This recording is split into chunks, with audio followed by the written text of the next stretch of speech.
La ciencia es el futuro. Sin ciencia no hay futuro. Hola amigos, soy Modesto Montoya, director y conductor del programa Encuentro con la Ciencia, un programa que promueve la educación, la ciencia, la tecnología y la innovación a través de entrevistas con sus protagonistas y de vez en cuando alguna opinión que ojalá sea bienvenida por todos ustedes. En esta semana estamos haciendo entrevistas en conmemoración del 30 aniversario de la Fundación por la Universidad Nacional de Ingeniería de la maestría en física médica que se hizo en colaboración con el Instituto Peruano de Energía Nuclear y el Instituto Nacional de Enfermedades Neoplásicas, que tuve el honor, el agrado, el placer de ser su fundador en cooperación con el Organismo Internacional de Energía Atómica, y es un gran placer entrevistar a los egresados, especialmente a los más destacados egresados de esa maestría. En esta oportunidad estamos con Ricardo Ochoa, que nos va a contar un poco, tal vez repitiendo lo que le preguntamos la primera vez, su vida desde chiquito. ¿Cómo está, Ricardo? Muy bien, gusto de saludarte, Modesto, gusto de verte. ¿Cuántos recuerdos me vienen de la época de la universidad solo de verte? Sí, pues. Bueno, entonces, comencemos. Tú entiendo que eres chinchano Chinchano, sí, muy buena memoria. y que estuviste en una escuelita. Cuéntame, en la escuelita que estuviste en colegio antes de venir a Lima. Yo siempre estudié en Chincha, que queda una ciudad a 200 kilómetros al sur de Lima, para los que no conocen. Bueno, una escuela religiosa. El Perú es muy religioso, muchos colegios tienen nombres religiosos. Yo estudié en el Colegio San José, mi primaria, y no sé en qué momento me vino el gusto por la ciencia, por la matemática. No tengo un momento exacto, pero siempre me gustó porque siempre tuve alguna facilidad, ¿no? No sabía que era una cosa diferente. Y en la secundaria, bueno, comencé a participar de los concursos de matemática, provinciales, regionales, y vi que, bueno, por ahí, por ese lado, bueno, realmente me destacaba, realmente había alguna diferencia, ¿no? Y bueno, el último año siempre, bueno, llega la física, ¿no? La física, que llega como el curso más difícil de toda la graduación, y como que no tuve dificultad. Dije, bueno, quién sabe, bueno, con la física podemos expandir más conocimientos, llegar a entender algo más, ¿no? Del mundo. La curiosidad que yo tenía era para entender más cómo funcionaba el mundo, ¿no? Siempre estuve curioso por descubrir cómo funcionaban las cositas. Desarmaba juguetes, ponía LEDs, motorcitos y esas cosas que era, era un juego. Pero bueno, en la universidad se ve que esas cosas todas tienen una explicación. Tenemos los campos magnéticos y esas cosas que uno así realmente comienza la vida a tener sentido, ¿no? ¿A qué se dedicaban tus padres en esa época, de chiquito cuando estabas? Bueno, yo soy de una familia de 5 hermanos, soy el mayor de 5 hermanos. Mi papá es militar de la FAP, de la Fuerza Aérea del Perú, y mi mamá es profesora, bueno, era profesora de educación secundaria, de biología, bioquímica y ciencias en general. Y bueno, ella siempre es la que un poco me ponía esos libros que ella tenía, las pruebas que ella ponía en el colegio. A veces me las daba para que yo las vea. Y bueno, yo en primaria ya miraba las pruebas de secundaria, y realmente, bueno, era algo interesante. No lo había pensado como profesión en esa época. En realidad, durante mi niñez no pensé en nada sobre qué sería mi carrera, ¿no? ¿Y cómo ingresaste a la uni? Pues, ¿te preparaste en alguna academia? ¿Cómo fue? Fue pasando, ¿no? Durante los concursos de matemática, y viendo que me iba bien, uno de mis profesores tenía el sueño de ingresar a la uni. Mi profesor de matemática, que en realidad estaba comenzando, que me entrenó para el concurso, él quería ingresar a la uni, ya lo había intentado y no lo había conseguido.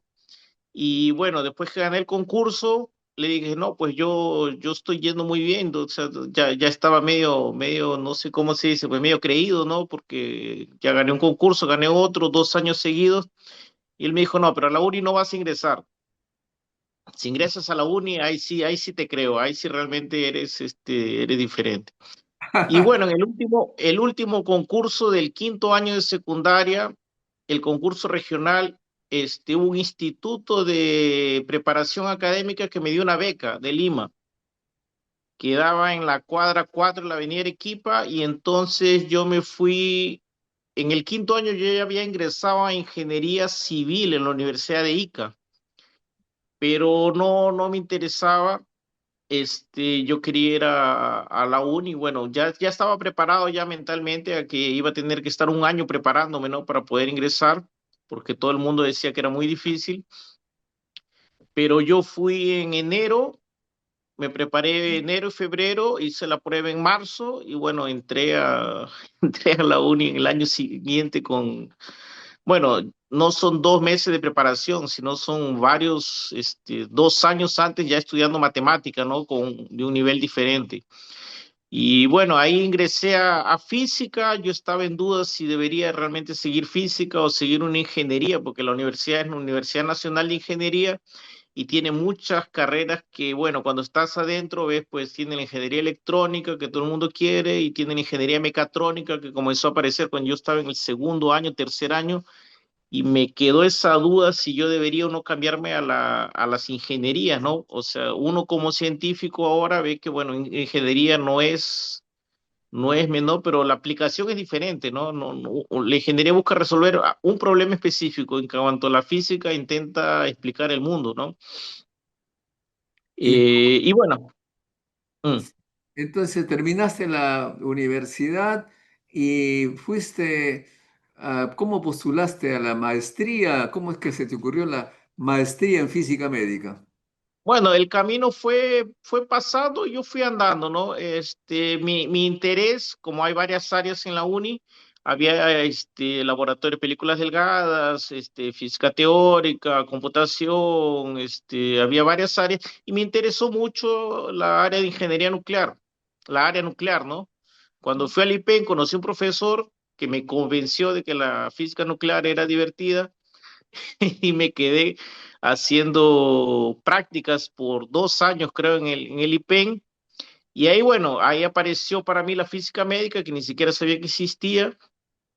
Y ahí comencé a hacer prácticas en el IPEN, en el INEN. Eso fue en el último año, en el 99, que fue mi quinto año en la universidad.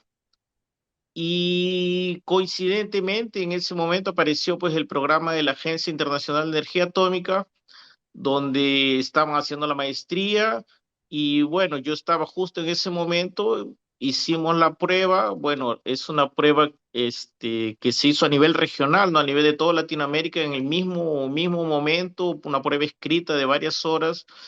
Y bueno, ahora viendo toda la trayectoria, ¿no? Puedo ver que, bueno, me destaqué en esa prueba, fui uno de los primeros, o sea, en pasar en esa prueba, en ese examen, y fui uno de los escogidos de la primera maestría. Fuimos 2 peruanos, había 2 ecuatorianos, un brasilero, había cubanos, había gente de toda América, ¿no? De Centroamérica, había varios, y bueno, acabé yendo, ¿no? Yo estaba con 20, en el 99, estaba con 22 años. Con 22 años yo nunca había viajado de avión, no tenía pasaporte. Saqué mi pasaporte, saqué mi visa y me fui a estudiar a la maestría regional, ¿no? Ya tener contacto directamente con gente de física médica. Ya había intentado, ya bueno, en el último año ya había empezado a hacer la maestría de la uni, ¿no? Ya tenía la intención de hacer la maestría de la uni, que es lo que hubiera hecho. Inclusive llegué a matricularme y bueno, apareció esa oportunidad de la beca. Me fui a estudiar por el organismo de energía atómica. y ya tuve contacto con físicos, los mejores físicos médicos de la región, ¿no? Inclusive algunos físicos médicos de Europa, y fueron un entrenamiento muy intenso, ¿no? Porque los especialistas llegaban a hacer el curso y ellos tenían 2 semanas para hacer el curso, entonces estudiábamos de las 7 de la mañana a las 7 de la noche hasta sábado y domingo porque el especialista tenía que irse y tenía que terminar las clases, tenía que terminar las pruebas, tenía que terminar las prácticas, teníamos que hacer los informes y bueno, era bien, bien agotador, pero bueno, valió la pena, valió la pena. No hay cómo ahora llegar a una maestría en ese nivel porque teníamos al mejor físico médico de tomografía explicándonos tomografía, al mejor físico de radioterapia explicándonos radioterapia y cada uno en su especialidad, ¿no? ¿Quiénes fueron Ahí había venezolanos, ¿no?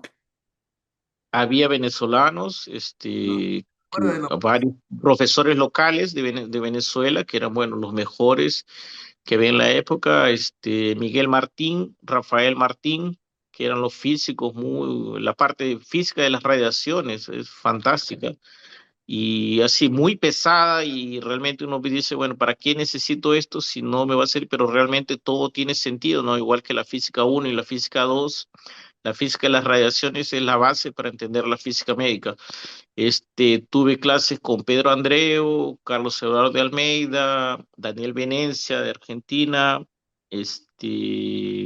Cari Borrás de España, eh,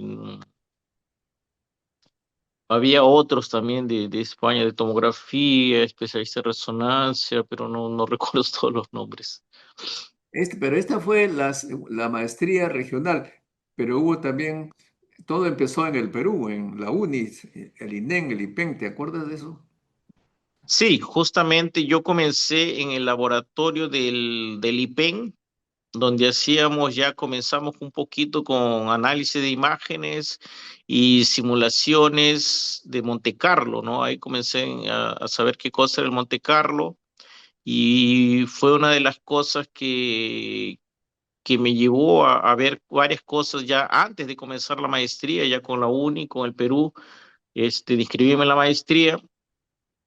Y después, justamente de que hice la maestría, mi tesis fue justamente con simulaciones de Monte Carlo. Así, ¿sobre qué tema, te acuerdas? Claro, claro, yo hice dos partes, ¿no? Tenía la parte, digamos, teórica de Monte Carlo, pero hice la parte práctica real también, porque yo construí, bueno, diseñé un fantoma para control de calidad de braquiterapia de iridio, que en la época no había para dosimetría postal, dosimetría por correo. O sea, se mandan los dosímetros a los hospitales, se le dice irradíalo así, así, así, después me lo devuelves, yo lo leo y bueno, eso ya existía, no sé, ya existía aquí un programa para teleterapia, ¿no? Para aceleradores, pero no existía un programa de esos para braquiterapia porque no había un sistema de calibración también igual como el cobalto para braquiterapia, ¿no? Porque la fuente dura muy poco tiempo. Entonces yo hice el diseño junto con Carlos Eduardo de Almeida en Brasil, en la Universidad Estadual de Río de Janeiro. Hicimos un programa de calidad con Phantom, con TLDs, con acrílico y bueno, todo eso tenía que ser validado porque teníamos que calcular los factores de atenuación, los factores de distribución de dosis, los factores de distancia y bueno, todo eso fue calculado con Monte Carlo, ¿no? Hicimos varias cosas para intentar que eso sea lo más fácil y reproductible de hacer en un hospital. Entonces, mi tesis, el título exacto no me acuerdo, pero es implementación de un programa de calidad de braquiterapia con dosimetría postal y TLD. Muy bien, bueno, este programa, amigos, es el segundo programa de la semana que tratamos el tema de la física médica. Se debe a que estamos conmemorando el 30 aniversario de la creación de la maestría en física médica. Fue oficialmente creado por la Universidad Nacional de Ingeniería, el IPEN, el INEN, en el 95. De modo que es una semana de conmemoración. Ayer entrevistamos a un profesor, Dante Roa, que es un científico peruano norteamericano que está en Estados Unidos.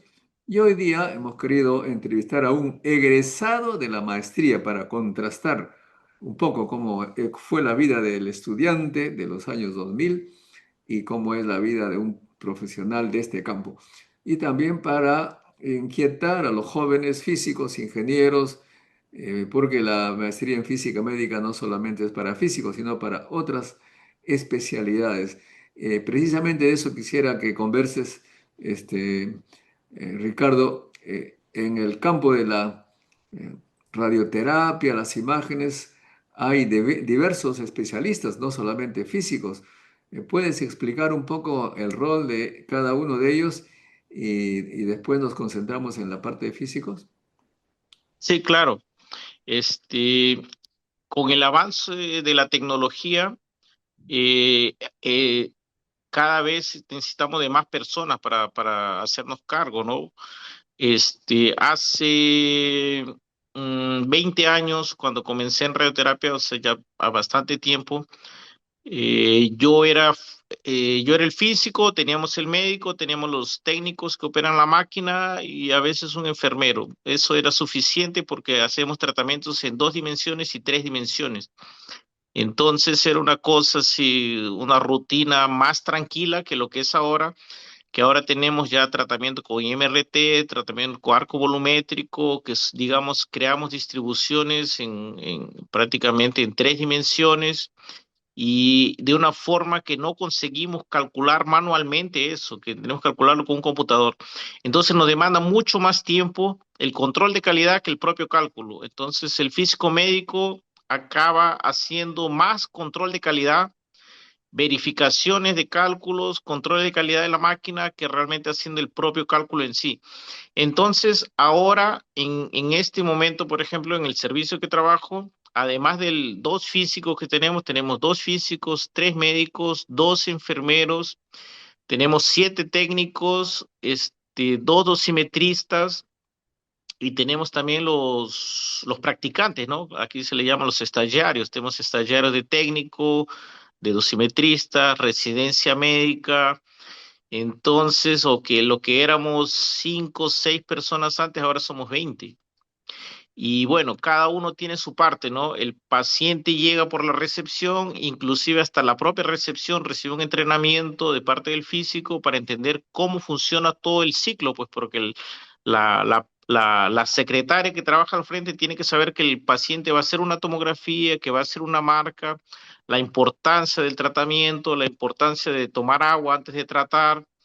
Entonces, todo un ecosistema formado para tratar a un paciente y el físico médico acaba siendo un eje central para poder entrenar a todo mundo, pues porque el físico entiende tanto la parte de anatomía y medicina, por un lado, para conversar con el médico y entiende la parte técnica de la máquina para hablar con los técnicos y todo lo que pasa en la radioterapia, el físico sabe hacer. Claro que los técnicos tienen más habilidad para poder operar la máquina, pero el físico también sabe cómo se opera la máquina, porque él tiene que enseñarle a los futuros técnicos, corregir los protocolos, saber cómo hacer un secuenciamiento de paso a paso para que evitar que haya algún error, algún problema. Entonces es bien rutinario, bien repetitivo, varios programas de controles de calidad. Que necesita todo siempre la presencia del físico. Y también, bueno, tenemos ya un proyecto para hacer un nuevo hospital, porque es el mismo hospital, pero es un edificio nuevo donde vamos a hacer búnkers nuevos, salas nuevas. Y todo eso, bueno, el físico tiene que calcular, ¿no? Calcular la grosura de la pared, del techo y ayudar en cómo escoger los equipos que van a ser comprados. Entonces llegamos a entender un poco de la parte comercial, de la parte de requisitos de equipos, garantías, mantenimiento. Tenemos también los ingenieros de mantenimiento, bueno, que no son fijos del hospital, pero son ingenieros entrenados especialmente para ese tipo de equipos, ¿no? Es bien compleja la área. Muy bien, pero obviamente que no hemos señalado, no nos has dicho ¿Dónde estás trabajando? ¿En qué lugar de Brasil? ¿Y cómo es el clima? ¿Cómo es la vida? ¿La diferencia que hay entre tu vida en Chincha, en Lima y en el lugar donde te encuentras? Bueno, yo vivo ahora en Brasil, en una ciudad pequeña del interior, digamos que es como si fuese Chincha de acá, porque es una ciudad que queda a 2 horas de la capital, que no es la capital de Brasil, es la capital del estado donde hay un aeropuerto. Entonces es una ciudad pequeña. Yo ya he vivido, bueno, como sabes, viví en Lima para estudiar hace 20 años y ya, bueno, el tránsito ya era caótico. Ahora las veces que voy es terrible. Pasar 2 horas, 3 horas en el tránsito para movilizarte de un lado a otro es terrible. Ya he vivido en Caracas, en la capital, hace 20 años también. Ya he vivido en Río de Janeiro, donde estuve viviendo por 2 años cuando hice la parte de la maestría. Y bueno, las ciudades grandes, las capitales, se pierde mucho tiempo en el tránsito, 2 horas para ir, 2 horas para regresar, son 4 horas de tiempo que pierdes. Y bueno, no era mi intención inicial, no era mi intención inicial quedarme en esta ciudad, pero acabé quedándome. Yo trabajo a 10 minutos de mi casa, yo salgo aquí, agarro un taxi y en 10 minutos estoy en el hospital. Y cuando hay mucho tránsito, demoro 15 minutos, entonces tengo una calidad de vida, digamos, un poco mejor. Yo estoy en el estado de Espíritu Santo, al sur de Espíritu Santo, es la ciudad, se llama Cachoeiro de Itapemirín, y es la ciudad donde nació el cantante Roberto Carlos. ¿Tienen ahí una especie de monumento a Roberto Carlos o no? Tiene un monumento en el centro de la ciudad. Roberto Carlos viene aquí a cada 5 años, el día del cumpleaños de él, para hacer un concierto. Y también hay la Semana del Rey, donde la semana del cumpleaños la semana del cumpleaños de Roberto Carlos, los restaurantes hacen un plato especial con el nombre de una música. Entonces es bien recordado aquí en la ciudad. La ciudad, bueno, es una ciudad bien caliente. La temperatura normal, digamos, en todo el año es envuelta de 28 grados. 28, 30 grados, en verano llegamos a 35, que es la peor época, porque aquí, bueno, estamos a 1 hora de la playa, y ahorita estamos en invierno, digamos, un invierno que aquí, como no estamos tan acostumbrados, está con 21 grados, 22 grados, ya estamos sintiendo frío ya, y eso dura 2 semanas, 3 semanas aquí cuando llueve, pero bueno, aquí mi ropa de frío casi no la uso, no tengo ropa de frío acá, pues no tengo, mi ropa de frío está allá en Perú guardada y tengo solamente un poco básico aquí. Yo estoy unas 2 horas de Vitoria, que es la capital, y bueno, frecuentemente viajo aquí, pero para trabajar la ciudad es bien tranquila. Bueno, no pierdo mucho tiempo en el tránsito. La ciudad no ofrece muchas distracciones, digamos, ¿no? Pero tengo la capital a 2 horas. Río de Janeiro me queda a 6 horas de aquí de ómnibus. O Sao Paulo me queda, bueno, a 1 hora del aeropuerto de Vitoria, ¿no? Entonces de aquí a Vitoria llego 3 horas, más dos, en 5 horas, 6 horas puedo estar en Sao Paulo, pero puedo ir de ómnibus también, estoy a 12 horas de Sao Paulo. Minas Gerais, estoy a 9 horas de la capital Belo Horizonte, entonces estoy bien localizado a 1 hora de la playa. A 1 hora de la montaña también, si quiero ir al frío, me voy 1 hora también para la sierra. Entonces aquí el clima es caliente, pero es agradable. Bueno, trabajamos en el hospital con aire acondicionado, entonces no tengo problemas con eso. ¿Y las relaciones humanas cómo son ahí? ¿Cómo es la gente respecto a la limeña? ¿Mm? Bueno, la receptividad peruana no tiene comparación, ¿no? Pero me gusta siempre comparar y muchas veces hace años que ya lo veo y digo, bueno, Brasil y Perú son muy parecidos.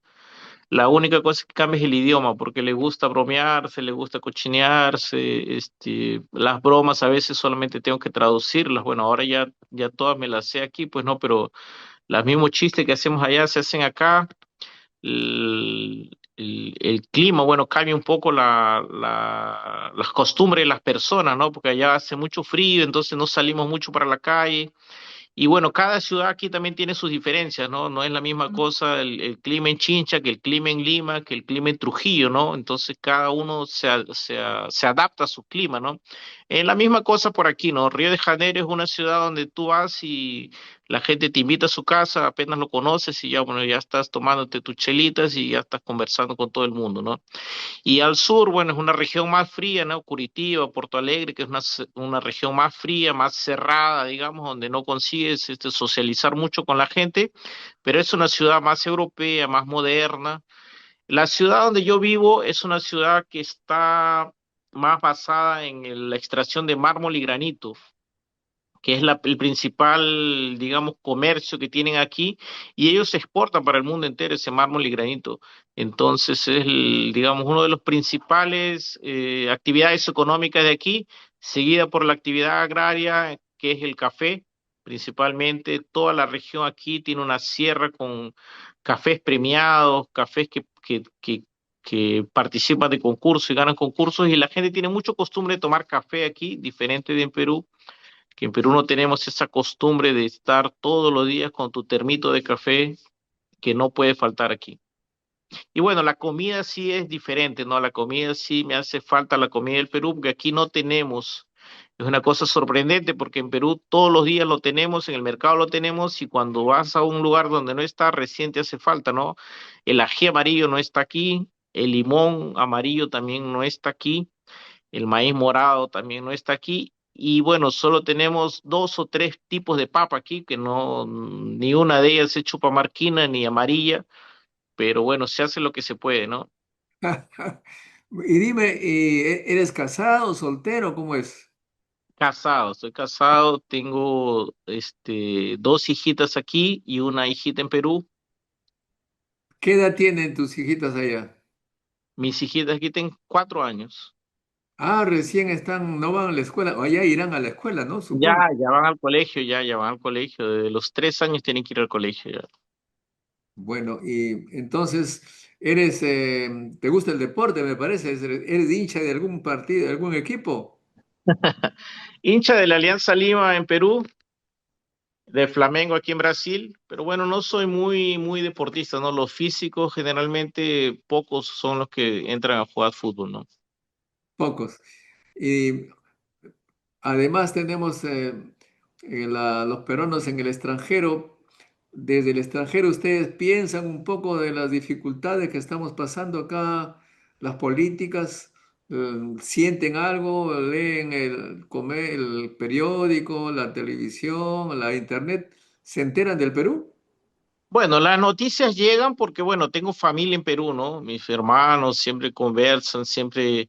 Y bueno, los colegas también de trabajo, los médicos ven cuando aparece algo del Perú, ahí mismo me pasan la voz también y me dice, oye, ya viste esto, viste esto. Y bueno, ahora que tenemos al Papa peruano también, por ejemplo, apareció de repente de la nada el Papa, resulta que el Papa es peruano y bueno, todo el mundo aquí comentando, bueno, le digo, sí es verdad, pues no, porque tiene su DNI, tiene todo está aprobado, entonces sí, acompaño un poco, no tan de cerca, no sé los detalles, no sé los nombres de los ministros, sé quién es el presidente, ya y todo, pero como te digo, el Perú y Brasil son muy parecidos, solamente cambia el idioma. Tenemos problemas muy parecidos aquí en Brasil, mantenidas las proporciones. También tenemos problemas aquí con el gobierno, problemas con es muy parecido, ¿no? Se elige uno, se pelea. Aquí también hubo una elección bien justa, ¿no? Donde ganaron por 51% a 49, igual como pasó allí en Perú también. Hay muchas coincidencias, ¿no? Que nos llevan a ese punto, ¿no? Y hay el apoyo de Brasil a la ciencia. Me parece que es notorio que es mayor que en Perú. El apoyo a la ciencia, a la educación en ciencia y tecnología. Bueno, esa parte existe, sí, varios, como Brasil es inmenso. Bueno, tiene proporciones continentales. Él tiene 24 estados que son prácticamente como si fuese 24 países. Entonces, hay universidades federales prácticamente en todos los estados.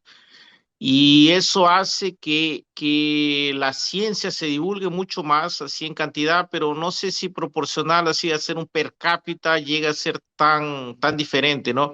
El gobierno, como hablábamos un poco de política ahora, bueno, el gobierno ha hecho recortes también del dinero que pasa para la educación.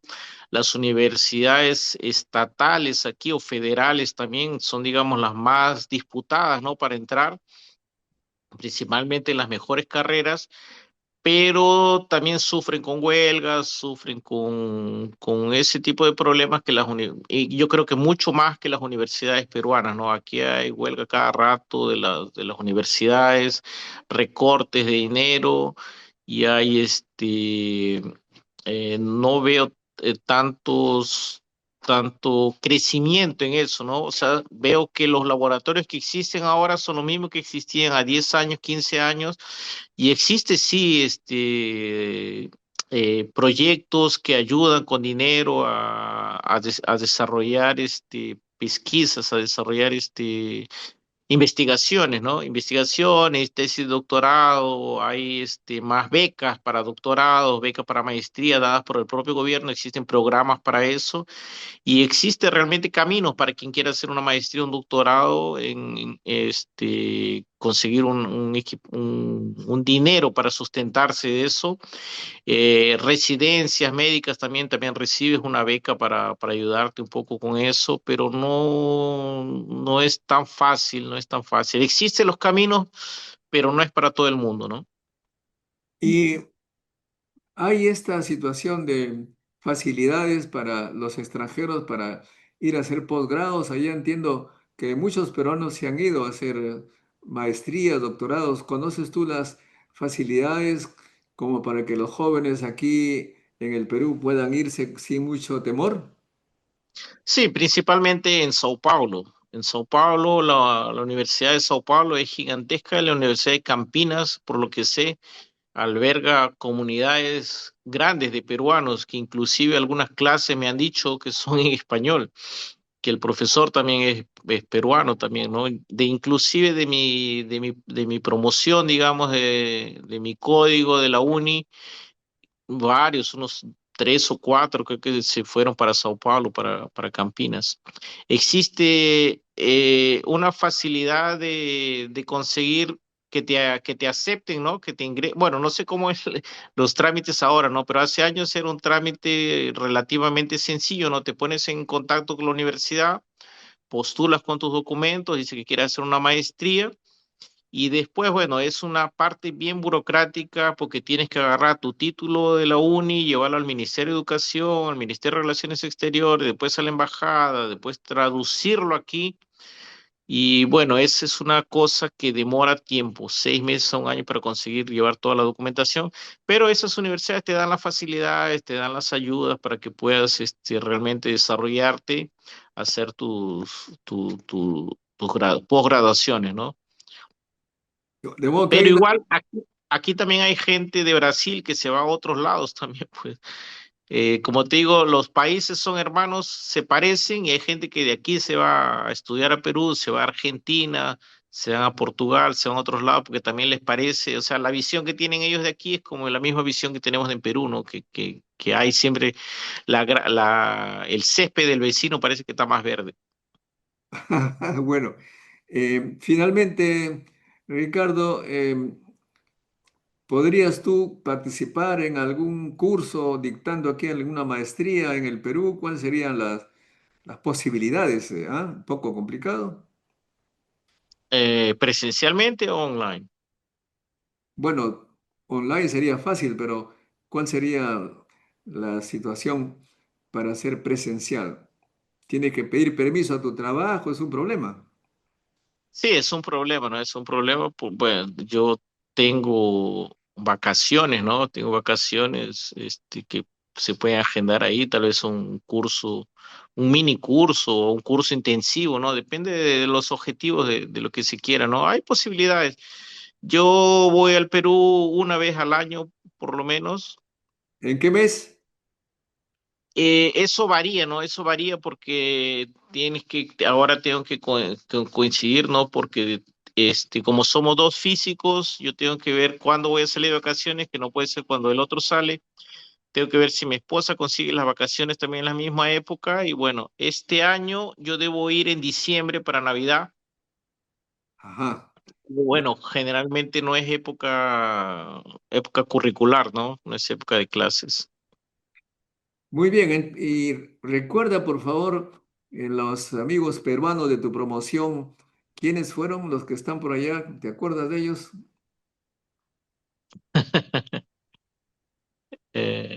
Me acuerdo de sus caras, Hipólito y el otro, no recuerdo el nombre, no, No sé, pero no están en la área de física médica, están en otras áreas, áreas de física de materiales, películas delgadas. tú no estás en ningún grupo WhatsApp de peruanos. Mm, Mi grupo de WhatsApp de peruanos, bueno, no es de física, ¿no? Es el grupo más del colegio, ¿no? Grupo de chinchanos. Bueno, bueno. Ok, gracias Ricardo por esta entrevista que nos ha hecho recordar esos tiempos de la maestría en física médica y también tu estadía en el IPEN que compartíamos pues algunos intereses. Finalmente una pregunta simple. La energía nuclear en Brasil, los reactores nucleares de potencia, ¿cómo están? ¿Están avanzando? ¿Están frenados? ¿Cuáles son las ideas del gobierno que tienen sobre ello?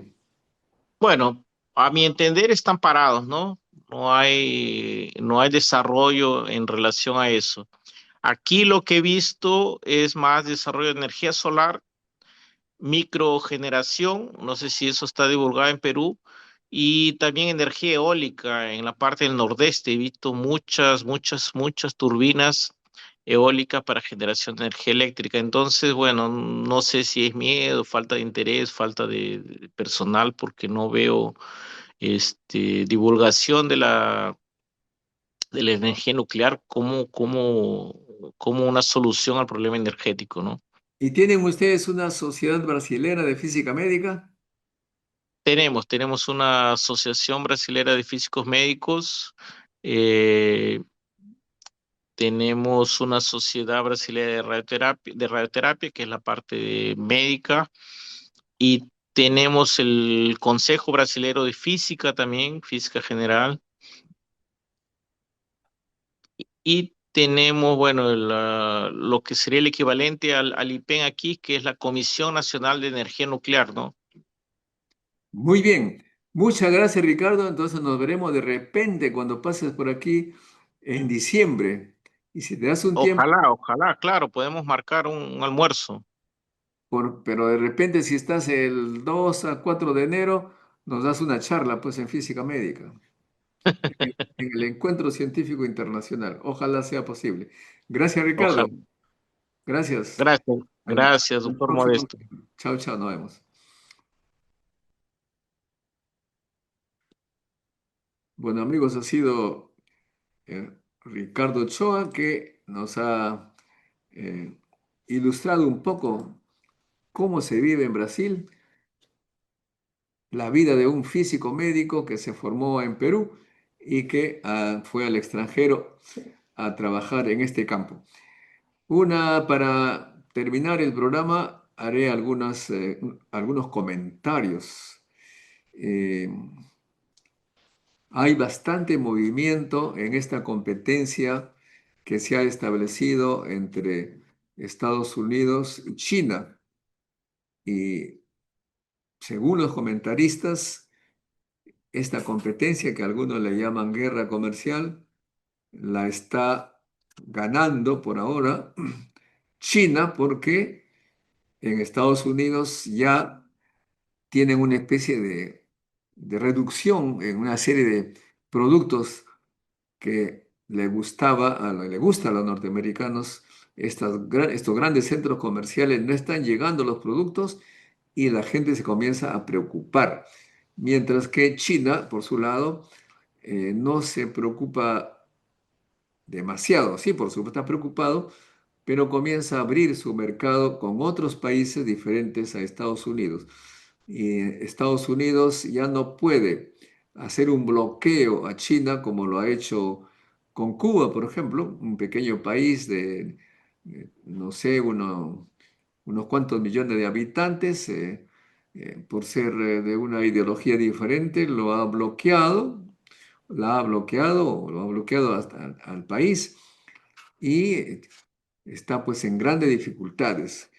También en su época hizo con Rusia y Rusia pasó problemas enormes, pero ahora tanto Rusia como China ya son potencia y ya no pueden, dicen los analistas, ya no pueden bloquear, ¿no? No pueden hacer un bloqueo como lo hacen pues con países pequeños. Eh, Nicaragua, Venezuela, Cuba, pequeños países que están con, digamos, con gobiernos diferentes, un poco que los estrangulan y se acabó. Pero China y Rusia están en una situación totalmente diferente. Los europeos también están sufriendo porque los productos chinos, que son aparentemente más competitivos, tanto en calidad como en precio, se están cerrando fábricas, perdiéndose empleos. Y bueno, es una guerra comercial que ha sido iniciada por el señor Trump. Los economistas norteamericanos dicen pues que es una mala decisión de Trump meterse a guerrear en este campo cuando están un poco debilitados tecnológicamente, ya no producen lo que antes producían y necesitan de los productos chinos.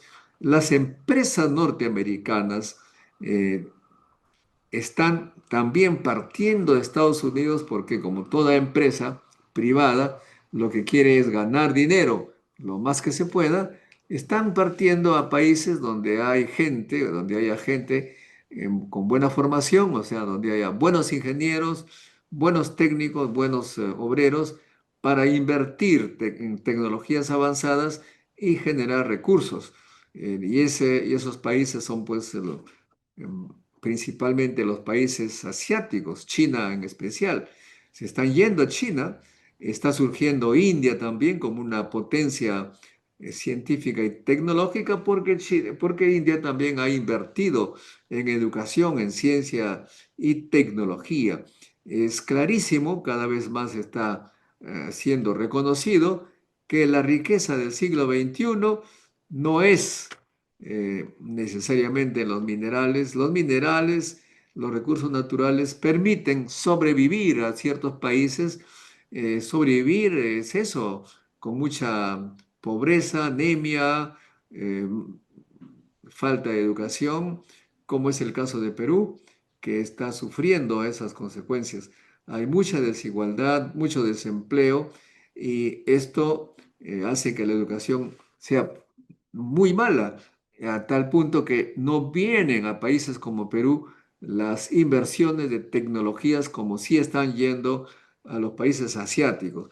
De modo que los Estados Unidos, potencia que dicen los expertos, no le gusta la competencia, pues ya no pueden.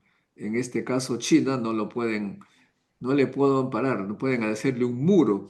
China, por otro lado, es un país que ha sufrido desde 1840 a 1940, o sea, un siglo completo, ha sufrido ataques permanentes de los países del occidente, Inglaterra, Francia, Alemania, Estados Unidos, y es lo que los chinos denominan el siglo de humillación, ataques realmente injustos. Hicieron en China algo que muy difícil de contar, es extraordinariamente cruel lo que hicieron con China durante un siglo, empezando por la guerra del opio, en que así literalmente Inglaterra, el Imperio Británico, a través de su producción en la India, drogaron a la mayoría de los chinos con opio y los obligaron, porque un país adicto realmente es atroz, la gente ya no producía como antes, y le hicieron tal cantidad de cosas horribles, inhumanas. Japón también participó, un siglo de humillación que los chinos ahora, obviamente con esa historia, que la conocen bien, no van a permitir o por lo menos van a resistir y van a hacer todo lo imposible para impedir que se repita ese siglo de humillación, ese siglo totalmente anormal. Debemos conocer, amigos, debemos saber que China durante 5.000 años fue la primera potencia del mundo. Culturalmente, científicamente, son los que han inventado los productos, los objetos que luego fueron motivo de los imperios europeos, inventaron la brújula, el papel, en fin, todas las cosas de la tecnología del siglo XVIII habían sido inventados por los chinos. Pero, como dije, el Imperio Británico aplicó esta forma de guerra sucia, así hay que decirlo, con drogas, con invasiones, con humillaciones, y por esa razón los chinos se han esforzado enormemente para resurgir, para retomar el liderazgo, y creo yo que no se van a dejar nuevamente doblegar, mientras que Estados Unidos tiene grandes dificultades porque los norteamericanos acostumbrados a la buena vida, como ya conocemos, las dificultades económicas no las conocen, ahora sí las están conociendo y están generando protestas, y eso va a ser muy difícil que Trump continúe con esta guerra, pero paralelamente los chinos están acostumbrados a resistir y sobre todo a resistir en una guerra comercial que ellos no quieren perder y no quieren verse nuevamente humillados. El señor Trump ha tratado de un poco, según los analistas, yo repito, no soy experto internacional, estoy un poco repitiendo, tiene entonces como principal rival a China, porque Estados Unidos no quiere que haya otra potencia que le haga la competencia. Principal rival a China. Es por esa razón que trató de aliarse, de buscar la amistad de Rusia, y para que termine la guerra en Ucrania, trató de hacer amistades con Rusia para separarla de China, porque Rusia y China ya sería tremendo para Estados Unidos. Y bueno, entonces están en esa situación de mucha dificultad para los Estados Unidos. Recordémonos, amigos, también, como dicen los analistas, esta guerra en Ucrania tiene una raíz muy sencilla. Resulta que llegaron a un acuerdo en el momento en que la Unión Soviética se disolvió, de que los países que se liberaban de esta Unión Soviética no se iban a poner con la OTAN, o sea, no se iban a aliar con los enemigos de Rusia.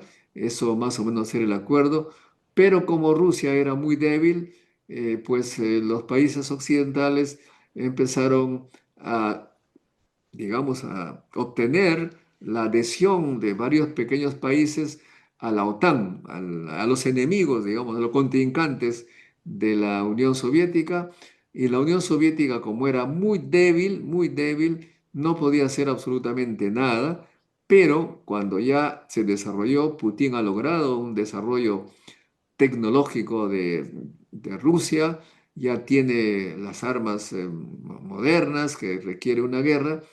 Cuando eso ocurrió, ya no se quiso dejar hacer, y Ucrania, que había prometido las potencias que no iba a ser de la OTAN, la empezaron a empujar para que se venga la OTAN, y ahí sí Putin tenía la fuerza suficiente como para hacer lo que ha hecho. De modo que es una provocación evidente, como dicen los expertos, del Occidente.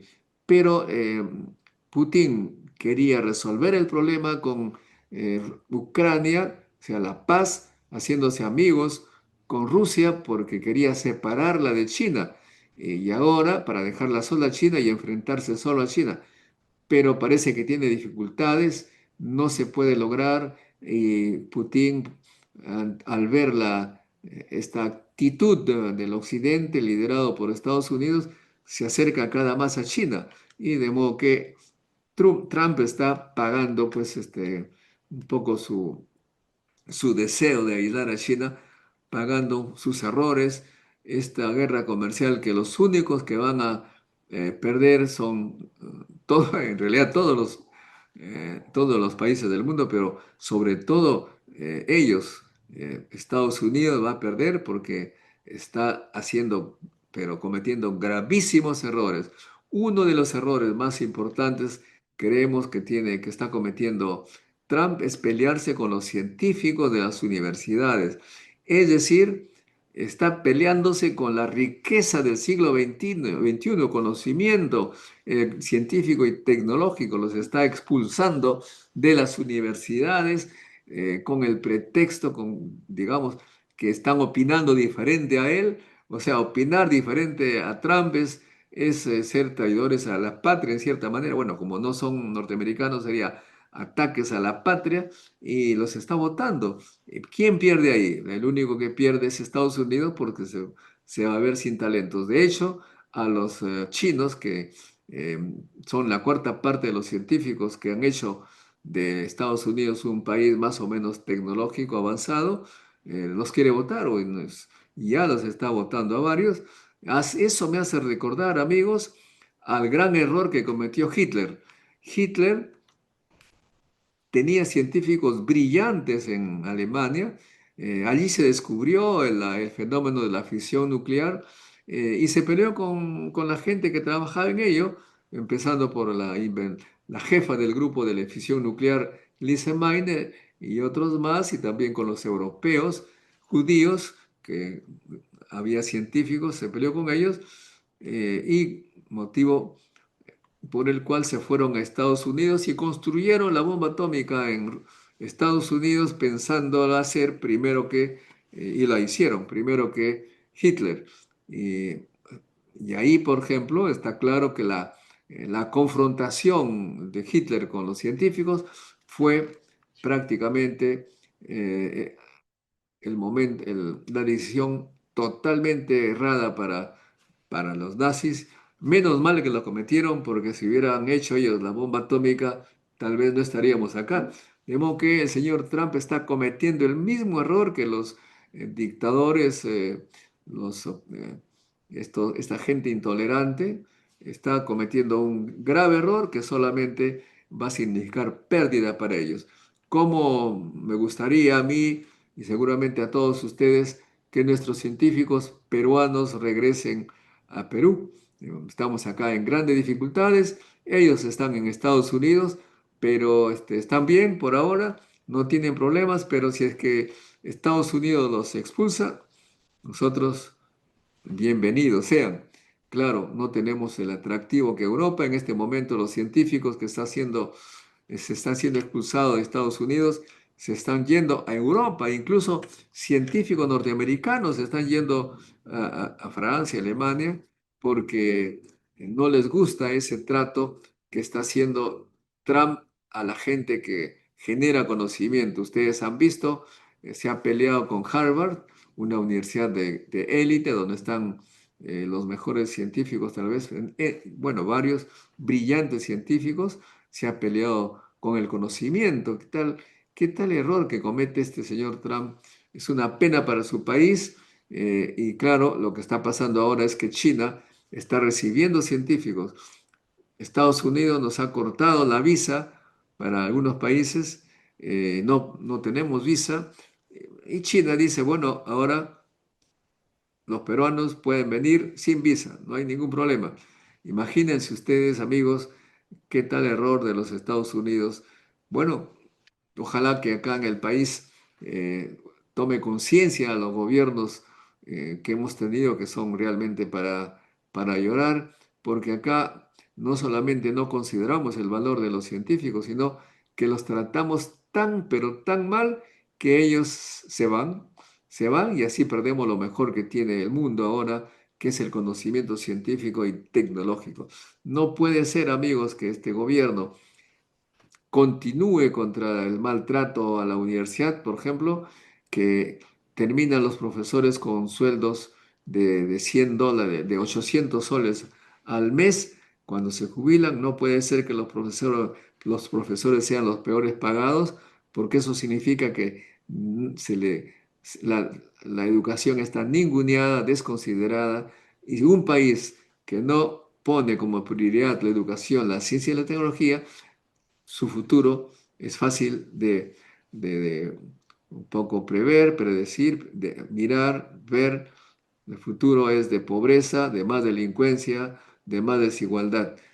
Por eso, amigos, les solicito a ustedes que hagan el famoso like, el pulgar arriba, que compartan este programa, que suscríbanse si no lo han hecho y sean militantes por la ciencia y tecnología del Perú, porque como ya lo hemos señalado en diversas oportunidades, sin ciencia no hay futuro. Es una pena que los que lideran el país, especialmente por la señora Dina Boluarte, que está dedicada a hacer cada cosa rara, sale al extranjero a hacernos quedar mal, se va al Papa y se le prende la mano y es evidente que el otro el Papa tiene que soportar, se nota claramente, se quiere ir ahora, se ha ido a Ecuador y no le ha dado la mano a un presidente de un país vecino, como si que fuese un lío de barrio, se quiere ir a Estados Unidos porque le dijeron, ¿por qué no va a Estados Unidos? Me acuerdo cuántas veces a mí no me han dicho en la calle, amigos, hola Modesto, ¿cuándo pasa por la casa? Pero eso no es una invitación. Pero en fin, el hecho está de que este gobierno y los anteriores no han dado la prioridad que merece la educación para que nuestro país tenga posibilidad de salir de la pobreza. Eso es lo que pensamos. Y también, por supuesto, es una desgracia total la división que ha sido creada en la Universidad Nacional de Ingeniería por un señor que por cuestiones, con sus planes políticos partidarios, ha creado una división tan grande que en este momento dos personas proclaman ser los rectores de la universidad y no se sabe qué va a pasar, puesto que la SUNEDU no reconoce al doctor Arturo Talledo, que está en la oficina del rector. Su firma no es reconocida por la SUNEDU, y mientras que reconoce a la señora Shirley Gillette, a la que no dejan entrar a la universidad. O sea que es una cosa atroz. Ha creado una división, una persona que era rector y que no era egresado de la UNI, que no es ingeniero. Mucha gente piensa que es ingeniero egresado de la UNI. Es un economista de la Universidad del Callao que ha creado una división tan grande que estamos sufriendo hasta ahora nosotros, y él ya está dedicado, supongo, a su campaña presidencial. No podemos nosotros, me parece a mí, olvidar que las personas que generan división en una comunidad son muy peligrosas para la unidad del país, para la unidad de la universidad. En este caso, la universidad tiene dificultades. Los diplomas de los egresados no pueden ser firmadas por el rector, amigo mío, porque no es reconocido. En fin, acá no se trata de amistad, se trata de legalidad, y esperemos que lo más pronto posible el Estado, no sé, yo no conozco de leyes, no sé si la SUNEDU o algún organismo ya de una vez diga, señores, las cosas son así. Por el momento la SUNEDU señala que el rector que está en la oficina no es reconocido, y la que está en la calle, que no dejan entrar, sí es reconocida. Es una crisis que jamás imaginé iba a pasar en la UNI, causada pues por un político que usó la Universidad de Ingeniería como trampolín para candidatear. Todo el mundo tiene derecho a ser candidato a la presidencia, pero nadie tiene derecho a crear división en una universidad con dificultades, y sobre todo aquella que es llamada a ser la universidad emblemática de ciencia y tecnología, el baluarte de la ciencia y tecnología del Perú. De modo que el Estado resuelva ya el problema. ¿Quién se dice que tenemos autonomía? Pero supongo que como dependemos del Estado para los recursos, algo tiene que decir el Estado. Esa es mi modesta opinión y esperemos que pronto regrese la normalidad a la Universidad Nacional de Ingeniería, que durante estos últimos 4 años ha tenido un freno en la producción científica y también un freno en el crecimiento en los rankings internacionales que reconocen a las universidades con una serie de parámetros. Estamos decayendo debido a que hemos estado viviendo un momento totalmente diferente a lo que se llama la universidad académica, generadora de conocimiento, formadora de profesionales. Los muchachos, los estudiantes, muy poquísimos se dedican a la política, todos estudiando porque los cursos son difíciles, merecen que se les dé las condiciones adecuadas, eh, que se invierta en sus laboratorios.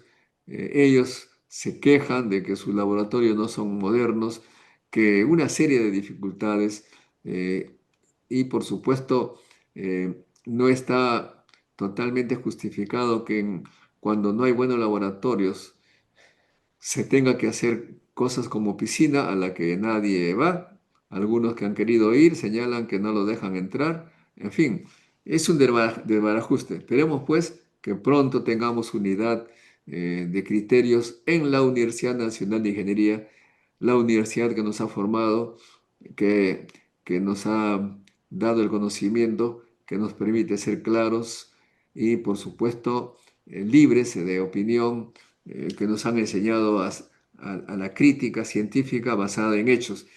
Eso es lo que quería mencionar justo después de escuchar a Ricardo Ochoa, un egresado de física, brillante científico, que hizo una maestría en física médica, que es uno de los científicos que han salido al extranjero precisamente por falta de oportunidades en el Perú. Muy bien amigos, no se olviden hacer like y tengan plena seguridad que cuando la ciencia esté con el Perú seguirá arriba. Vamos a ver, tenemos entonces nuestros amigos, les agradecemos por su atención. María, siempre haciendo like. eh, Muchas gracias. Dice María, gracias por el programa de López Chao. Bueno, un desastre. Hay varias opiniones que todavía se acuerdan. Este, acá en las opiniones, no voy a leer porque hay algunas son muy duras. No quiero echar más fuego a las cenizas, y como se dice, no vamos a avivar, pero eso sí, tenemos que ser conscientes que a la Universidad de Ingeniería se la ha dañado por intereses otros que los académicos. Ahora sí, amigos, muchas gracias. Será hasta mañana a las 7 de la noche. Chao, chao. La ciencia es el futuro. Sin ciencia no hay futuro.